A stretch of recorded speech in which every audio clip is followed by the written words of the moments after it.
Saudi hand Germany's Lilium biggest order yet for flying taxis. This comes as a news to me. I did not know we had flying cars yet. However, I won't mind. Oh, this is an undated picture. So from 2019. Munich, Germany-based air taxi developer Lilium on Thursday clinched its biggest order yet in a deal with Saudi Airlines Saudia Group to purchase up to 100 of its all-electric flying shuttles, which are still in development. Okay, this is quite exciting. I am quite excited about flying cars. I know people like Adam something and other people are not excited, and they put videos with thumbnails like that a drunk man has crashed into the Empire State Building while having like 4 liters of vodka in him. However, I believe in flying cars, and I think flying vehicles will solve a lot of problems.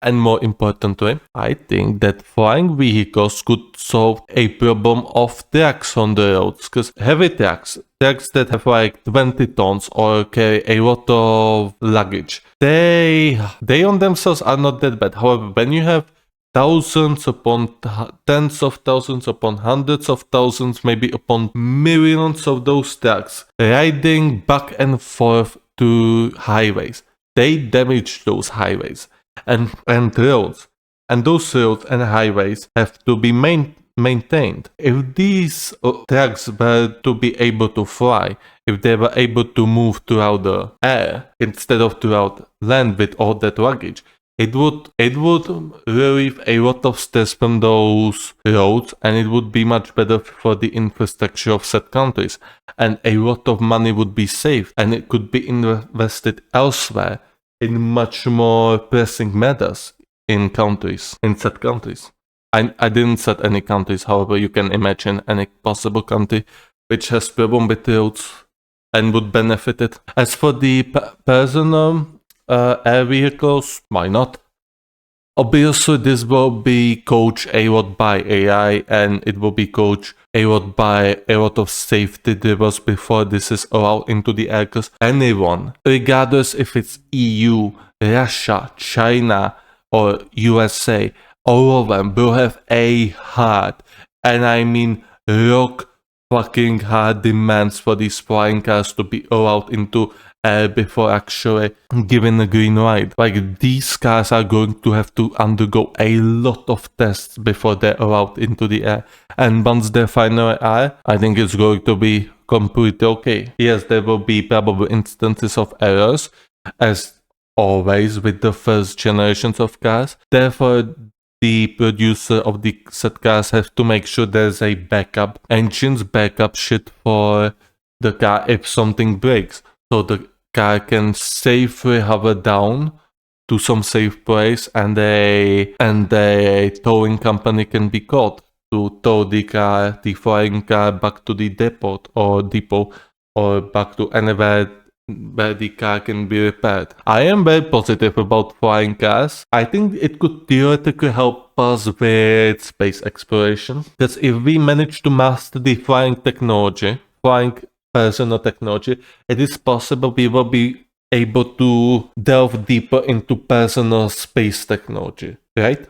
Basically, we will be able to create personal space flying cars. Once again, those cars will have to have a lot of sensors. It's going to take a long while before it is actually accepted, because space is not just black. It is filled with a lot of small particles which we have to maneuver through, and if someone were to actually crash with any of these particles, that car would be completely destroyed, and it could cause a massive damage to the satellite infrastructure. However, this is the challenge.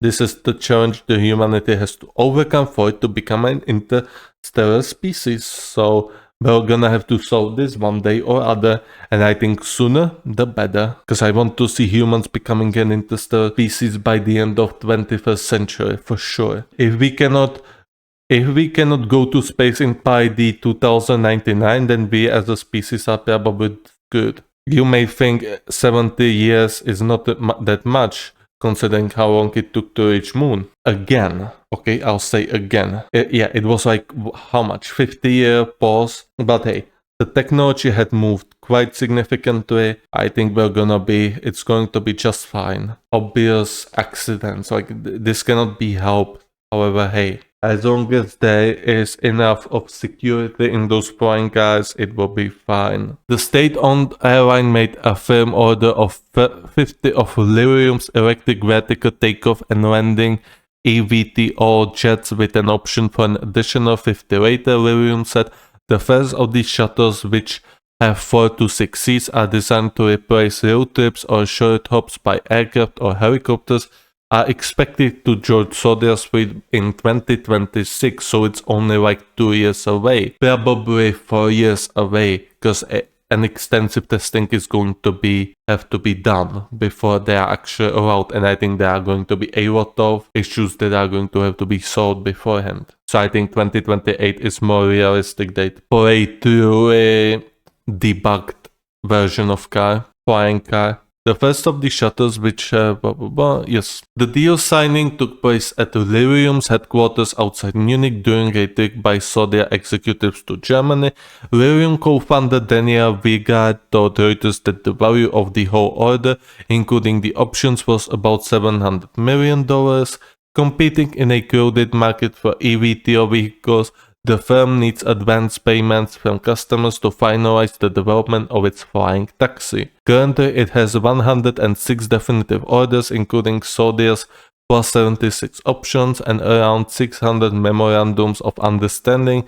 Lilium CEO Klaus Roewe said at the event, delays at the delivery of testing of equipment and other parts have forced Lilium to push back the first manned flight of its vertical takeoff aircraft until the beginning of the next year, it said on Wednesday. According to Zodiac, it will use the air shuttles to transport pilgrims between Mecca and Jeddah and to transport guests of the major sporting events in the capital Riyadh, as well as tourist destinations. Indeed, the Hajj pilgrimage has quite a bit of casualties, although I feel like this will be used on some welfare individuals, most likely. We'll see just how much expensive it is going to be. You probably did not see, so I'm gonna keep it here. Zodiac expects the first 50 planes to be delivered by 2029, so realistically by 2034. As I said, debugging,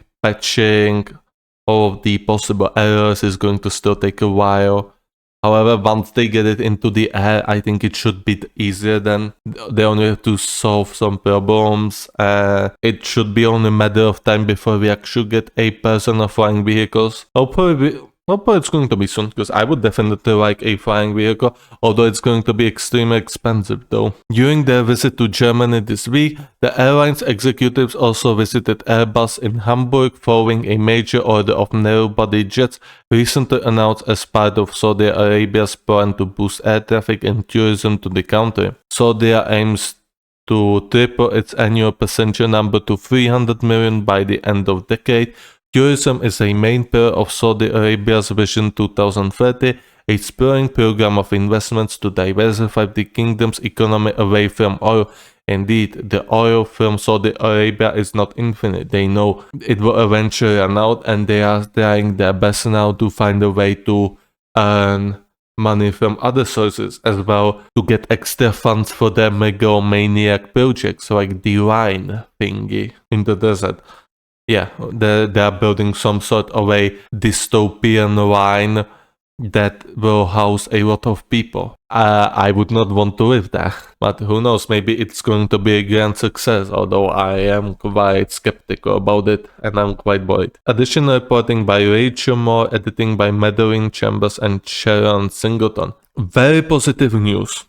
This is a extremely positive news. Since we will be able to fly with personal vehicles, I think the progress in the technology is going to get much faster. Because a lot of, I don't want to say average people, but I think flying cars will be used maybe quite a bit by people from IT, I would imagine. Because it would be quite versatile for them actually. People from IT could use those cars to get faster to, solving any sort of outages or any sort of software problems throughout multiple firms. So I think some firms would be prioritizing those flying vehicles for their IT operators, for the IT experts. And with IT experts on the boards, I think some of them will be able to find out some errors, or they will be able to point out some possible points of improvement for the software. Probably also engineers are going to get their hands on flying vehicles, because especially engineers in some high tier firms that do stuff like military equipment and shit like this. You want those engineers to reach your buildings on time, so they're probably also gonna get some of that, and they maybe take a look themselves inside of it, and they will find some sort of errors or some sort of a possible improvement to the engine. Basically what I'm saying, the moment the general populace is going to get their hands on flying vehicles, I think we're gonna get a lot of ideas from improvement, which in turn is going to improve our capacity to actually go into space. This is my hope. I hope this is a success. I hope nothing goes wrong. And I hope the flying vehicles are going to roll out pretty soon. Pretty soon, like in the 2035 or 2040. But hey, if I can choose between a beautiful Lamborghini for like 300,000 euros or 500,000 euros, or a flying garden car, I'm taking that flying car 10 out of 10 times, because I want flying car. Flying cars are cool as hell. Everyone wants a flying car. Well, not everyone, however, if you were to offer this to most of the motorists, I think they would maybe, I don't know, some motorists are strange, but personally, I would take it with all 5 hands or 10 hands. However, I can imagine some motorists would simply deny it because they would still want to drive their cars. However, general populace would probably accept it, because flying car, much better than a normal car. You would not be stuck in traffic. However, the parking would be quite difficult, to say at least. There would have to be new parking spots for these flying vehicles, although it would be much easier. Because parking with flying vehicles, I think the AI or the sensors on the vehicles would do most of the parking for you, and there would not be any idiots who would be parking there would be parking like 2 lines. So that would be also positive from some drivers who are triggered when they see some idiot parking on 2 or even 3 lines with his car. Like, he doesn't give a shit. He doesn't, obviously. So yeah, I think this is everything I wanted to say about the article. Very excited. I hope for the best outcome, and hopefully I will live to flying with my own personal vehicle. And hopefully, maybe when I'm like 50 or 60 years old, I will be able to fly my own personal space vehicle, and I'm gonna make trips to Mars or Saturn or Uranus. Probably not, because the battery would not last, but hey, if it's going to be charged by the solar energy, who knows? So yeah, we can dream.